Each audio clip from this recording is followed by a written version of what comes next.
দক্ষিণ চব্বিশ পরগনার জুলপিয়ার বাসিন্দা বাবাই সর্দার মুম্বাইয়ের সিকিউরিটি গার্ডের কাজে গত 3 বছর ধরে নিযুক্ত ছিলেন। 1.5 মাস আগে বাড়ি এসেছিলেন, কিছুদিন থাকার পর আবারও মুম্বাই চলে যান। গত 8 দিন ধরে পরিবারের সাথে যোগাযোগ বিচ্ছিন্ন হয়, সেই থেকে পরিবারের লোকেরা আতঙ্কিত ছিলেন।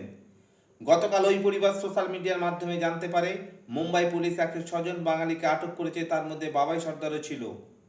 আজ বিকেলে বিষ্ণুপুরের বিধায়ক রাষ্ট্রীয় পরিবহন মন্ত্রী বিষয়টি জানার সাথেই ওই পরিবারের বাড়িতে গিয়ে তাদের সাথে দেখা করেন এবং মাননীয় মন্ত্রী দিলীপ মণ্ডল তৎক্ষণাৎ 4 জনকে দমদম আন্তর্জাতিক বিমানবন্দর থেকে প্লেনে তাদের মুম্বাই পাঠানোর ব্যবস্থা করেন।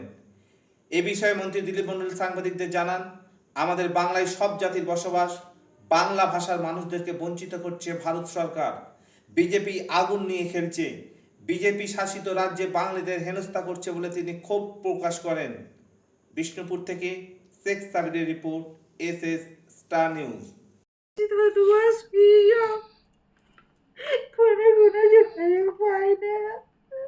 আপনার বাড়ি আর ঠিকানা? খুশি পেলাম যে স্যার আমার বাড়িতে মন্ত্রীমশাই গিয়েছিলেন, এটাই তো দেখে খুব আনন্দ এবং গ্রামের লোকও খুব খুশি পেয়েছে। সেই ভরসা, সেই আশা আমি পেয়েছি যে আমার ছেলে আসবে, এটা গ্যারান্টি। যেভাবে হোক আমাদের বাবু নিয়ে আসবে।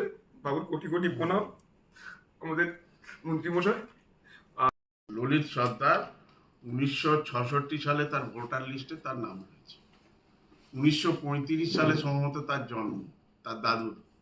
দেশ যখন স্বাধীন হয়নি তখন তার জন্ম। সেই সব মানুষদের আজকে যদি এরমভাবে হ্যাকেল করে, বাংলার মানুষ বিভিন্ন জায়গায় কাজ করছে, বিভিন্ন মুর্শিদাবাদ, মালদা, এখানে তো আরো বেশি করে দেখতে পাচ্ছি, সেখানে তাদের উপর অত্যাচার হচ্ছে। এটা আমরা কোন জায়গায় বসবাস করছি আমরা বুঝতে পারছি না। আচ্ছা, এই ভাষাটা কি শুধুমাত্র বাংলা ভাষাকে টার্গেট করা হচ্ছে? সেই হিসেবেই দেখতে পাচ্ছি। প্রথমেই তো দেখছি যে বাংলা ভাষা বললেই বলছে এরা বাংলাদেশি, এরা রোহিঙ্গা, এরা এই পর্যায়ে। তার পরবর্তী সময় আমরা ডিপ টিভি একজন দেখতে পাচ্ছি, তাকে সব কিছু উলঙ্গ করার দেখা হচ্ছে। এরা কে? তখন যখন দেখলো যে অন্য, তখন তাকে ছেড়ে দেওয়া হলো, হিন্দু বলে তাকে ছেড়ে দেওয়া হলো। এটা কোন পর্যায়ে যাচ্ছে? এটা তো আমরা, আমাদের দেশ ভারতবর্ষ এত 70 বছরের উপরে আমরা স্বাধীনতা পেয়ে গেছি, সেই অবস্থায় যদি আমাদের এই ঐক্যের মধ্যে ভারতবর্ষ, যেখানে সমন্বয়ের মধ্যে ভারতবর্ষ, যেখানে আমাদের সংবিধান সবার অধিকার, স্বাধীনতা, ভাষার কথা বলেছে, স্বামী বিবেকানন্দ যে কথাটা বলেছিলেন, আমাদের ভাষার অধিকার দিতে হবে, কথা বলার অধিকার দিতে হবে, খাদ্যের অধিকার দিতে হবে, এটা আমাদের স্বাধীনতা। সেই স্বাধীনতা সবাই যেন ভোগ করতে পারে এবং সবাই, আমার মুচি থেকে সবাই হচ্ছে আমাদের ভাই।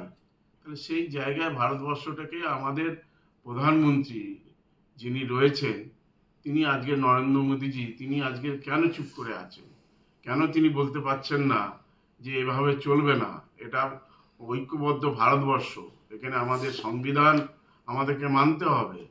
তাহলে সংবিধান কি তারা ভেঙে চুরমার করে দিতে চাইছে? আমাদের দেখতে পাচ্ছি নির্বাচন কমিশনার ওপরে যিনি বিচার ব্যবস্থা, সুপ্রিম কোর্ট, তাদেরকেও মানতে চাইছে না। তাহলে আমরা আজকে কোথায় যাব? এই জায়গাটা আজকে সবাই, আমাদের বাংলা যেভাবে স্বাধীনতার আন্দোলনে শুরু করেছিলেন, ঠিক সেইভাবেই মমতা বন্দ্যোপাধ্যায় আবার এই বাংলা ভাষা যাতে আমাদের স্বীকৃতি, এর সম্মান, মর্যাদা, এবং আমরা যারা বাঙালিরা, আমাদের সেই রবীন্দ্রনাথ ঠাকুরের সেই গানটাই আমাদের গাইতে হবে যে বাংলার প্রাণ, বাংলার মন, বাংলার ঘরে যত ভাই বোন, এক হোক এক হোক। আমাদের সেই কথাটাই বলতে হবে যে আমাদের মধ্যে যে এসো আর্য, এসো অনার্য, এসো হিন্দু, এসো মুসলিম, এসো খ্রিস্টান, সকল মুঘল পাঠান, এক হলে এক দেহ হয়ে হলেন।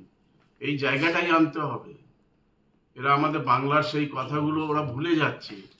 বাংলার যে ঐতিহ্য, পরম্পরায় বাংলার যে সংস্কৃতি যে শিখিয়েছেন, সেই জায়গাগুলো আজকের যাদের কথা বলে ওরা, আজকে স্বামী বিবেকানন্দের কথা বলে, শ্রী চৈতন্যদেবের কথা বলে, সেই জায়গা তো আজকে তারা মানছে না। রামকৃষ্ণ পরমহংসদেবের কথাই মানছেন না। ওরা নিজস্ব একটা চাপিয়ে দিতে চাইছে আমাদের উপরে। এটা কখনো বাংলার মানুষ মেনে নেবে না। সারা ভারতবর্ষের মানুষও আস্তে আস্তে করে সেইভাবে সজাগ হবে যে আমাদের ঐক্যের মধ্যে আমাদের নানা ভাষা, নানা মত, নানা পরিধান, বিবিধের মাঝে দেখো মিলন মহান। সেই যে আমাদের যে জাতীয় সঙ্গীত, জাতীয় কথা, সে কথাগুলো ভুলে যাচ্ছে। যে এই বাংলা থেকে সব কিছু সেই সেই জায়গাটাকে তৈরি করা হয়েছে, বন্দে মাতরম সেই জায়গাটাই এই বাংলা থেকেই তৈরি, সে কথাগুলো ওরা ভুলে যাচ্ছে। তাই আমরা চাইবো যে আজকের এই যে ভাইটা যে যে যন্ত্রণার মধ্যে রয়েছে, এই মা যেমন যন্ত্রণার মধ্যে আছে, আমি সঙ্গে সঙ্গে আমি 3:30 খবর পেয়েছি, সঙ্গে সঙ্গে ওনাদের বাড়িতে আমি গিয়েছি এবং 3:30-এর মধ্যেতেই আমি 4টে টিকিট কনফার্ম করে ইন্ডিগোতে আমাদের লোকদের পাঠিয়ে দিয়েছি এবং ওখান থেকে যাতে তাকে আমরা ট্রেস পাই এবং সেখান থেকে যাতে উদ্ধার করতে পারি, যেখানেই থাকুক না কেন।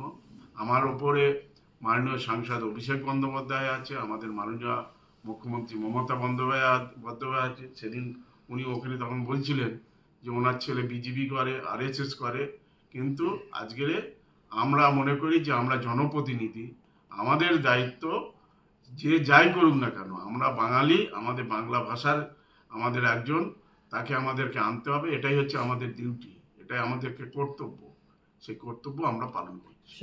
সব খবর সবার আগে পেতে সাবস্ক্রাইব করুন আমাদের ইউটিউব চ্যানেল এবং লাইক ও ফলো করুন আমাদের Facebook page SS star news.